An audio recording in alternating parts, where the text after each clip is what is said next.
everybody, and welcome to Small Steps for Better Health. And this is small step number 11. And so this is a podcast series on small steps to improve your health. And my name is Jeannie Alice Bruce. I'm a social media specialist in the marketing department at North Mississippi Health Services. And I'm here today with Emily Littlejohn. Thank you so much for being here today, Emily. Would you please tell us who you are and what you do? So I'm the outpatient dietitian with the North Mississippi Medical Clinics, and my office is over at the Wellness Center. Great. Okay, well, thank you so much, and thank you for your time today. So today we are on small step number 11, which is learn how to eat healthy on a budget. So, if you've been following along with small steps, we've been making small changes every 2 weeks to improve our health. And a common thing we hear when people are trying to switch to a healthy diet is it's so expensive. Buying fresh fruits and veggies is expensive. And so we just wanted to talk about that today, of how you can eat healthy without breaking the bank or without busting your budget. So, Emily, can you just tell us a little bit about how we can eat well without spending too much money and still stay in our budget, but eat to support our health? So that's definitely something I get all the time when I'm talking to people about eating healthier.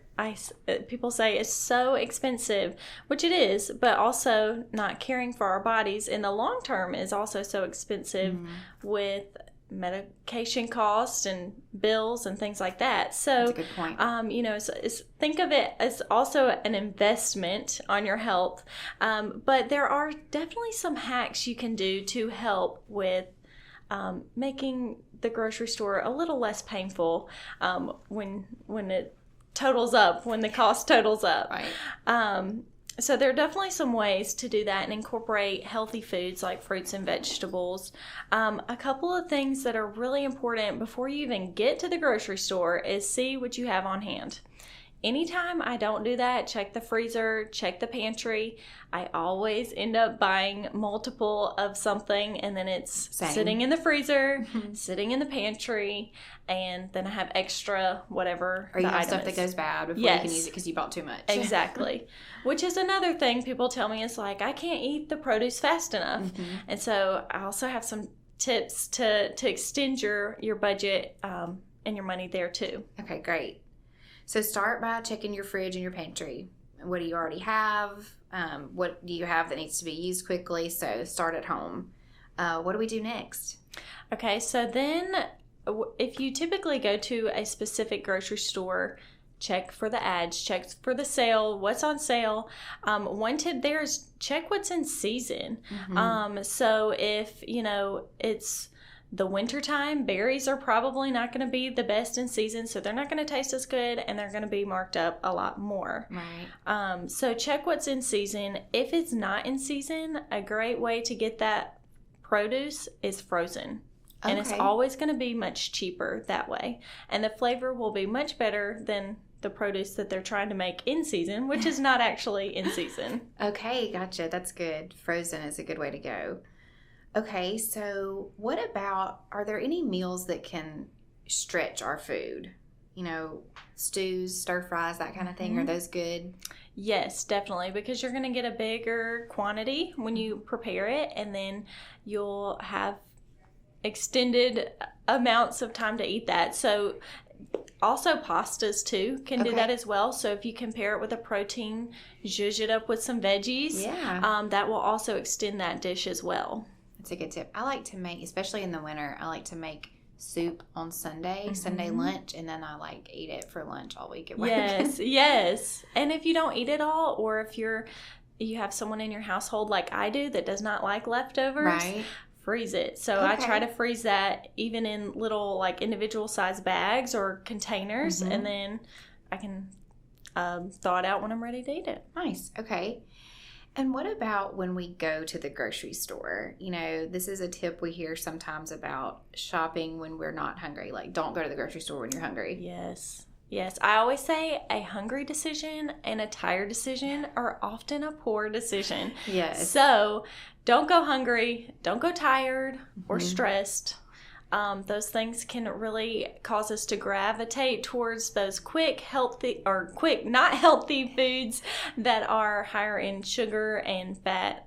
And then we end up coming home with a lot more snacks. Yes. And not actual meal food. Right. So then we don't have anything to eat. So then you're like, what did I even buy?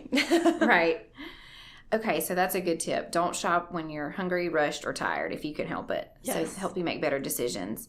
What about when we're at the grocery store, should we be looking at store brands, or are there certain brands that are better than others, or what about store brands? So store brands are great. Actually, a lot of the same products are produced in the same facility. So you're going to have Cheerios and the store brand in the same facility. So they're really pretty close in production and taste and flavor and all of those things. Just have a different box. And a lot of times the store brand, you can get a bigger size. Yeah. So that's another good way to save money.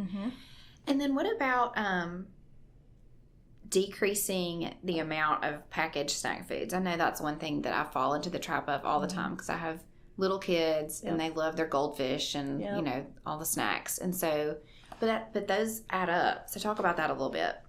So they definitely add up, especially if you get the individual sized portion controlled snacks. They are going to be a lot more expensive. So if you have the extra time and effort, you can buy the larger size, like the large container of goldfish or off-brand goldfish if you want to, and put them in little snack bags.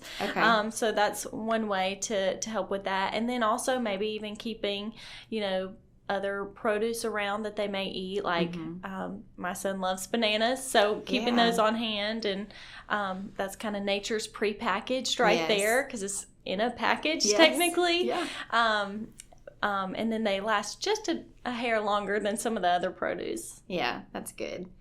And then that also kind of applies to like pre-cut fruits and veggies. Those are so convenient, but they're usually a little more expensive, right? Definitely. If you can cut it at home, you're going to save a lot more money. It is super convenient, but that's the thing. You're going to pay for convenience. So you got to kind of think about, is it worth the extra money to pay for the already chopped up onions and things for my recipe? Another great hack for that is if you do use those kind of recipe starters like the chopped onions or peppers or anything like that, go frozen. Because they'll last longer. They're in the freezer. They're already cut. So that's a little bit of a little hack for convenience and stretching your dollar. Yeah, those are really good tips. Is there anything else we should talk about as far as eating healthy on a budget? So there's some other ways that you can stretch your budget as far as when it comes to meat or protein in general. So things that I like to do to stretch my budget, I'll use rotisserie chicken. These are generally under $7. So there's a protein that you can make 5 or 6 different servings of protein out of, and you haven't cooked it. It's convenient, and then it's your protein too, and usually proteins are much more expensive. So that one checks all the boxes. It checks all the boxes, yes. Good. No excuses on that one. Right. Okay. And then is there anything, you know, are there some items that are lower cost year round? You know, I know beans and peas or something that's usually on the cheaper end. So if we can kind of fill up on, if you like that and kind of fill up on that, that helps stretch the grocery dollar a little bit. Is there anything else? So thinking of like the beans and peas and kind of the canned foods. So some people will veer away from canned foods thinking of how terrible they are for you, but actually they can be really filling. And when you don't have the budget for fresh or frozen, they still make a great option because it's still a produce. It may be a little bit more processed. However, if you can look for the no added salt or the low sodium, or even, you know, for canned fruits, if that's your only option, look for the no added sugar or the unsweetened options. Okay, nice. Thank you. All right. Can you think of anything else? So one last tip that I like to do is using the pickup services at the grocery stores, if that's available where you grocery shop. So that keeps you from wandering around the store, checking out the new hot items and different flavors of foods. And so you stick to your budget, you're not buying extra food, and hopefully staying within your budget. Yeah. doing an online pickup, you can also see what coupons are available while you're shopping Yes. online. So, yeah, that's a good tip. It also keeps you, like you said, from impulse buying something just because you're hungry while you're in the store. Absolutely. That's a great tip. Thank you. Okay. Great. Well, thank you so much. Emily, thank you so much for joining us today. Thank you for your time. So we'll be back in 2 weeks with another small step. So this week, use some of these tips. Again, the whole point of this campaign is don't get overwhelmed. You don't have to try every single one of these tips we talked about. But if a barrier to eating healthy for you is budget, try some of these tips out to make nutritious food fit within your budget. Thank you again for your time. Thank you for joining us. Have a great rest of your day. Thank you.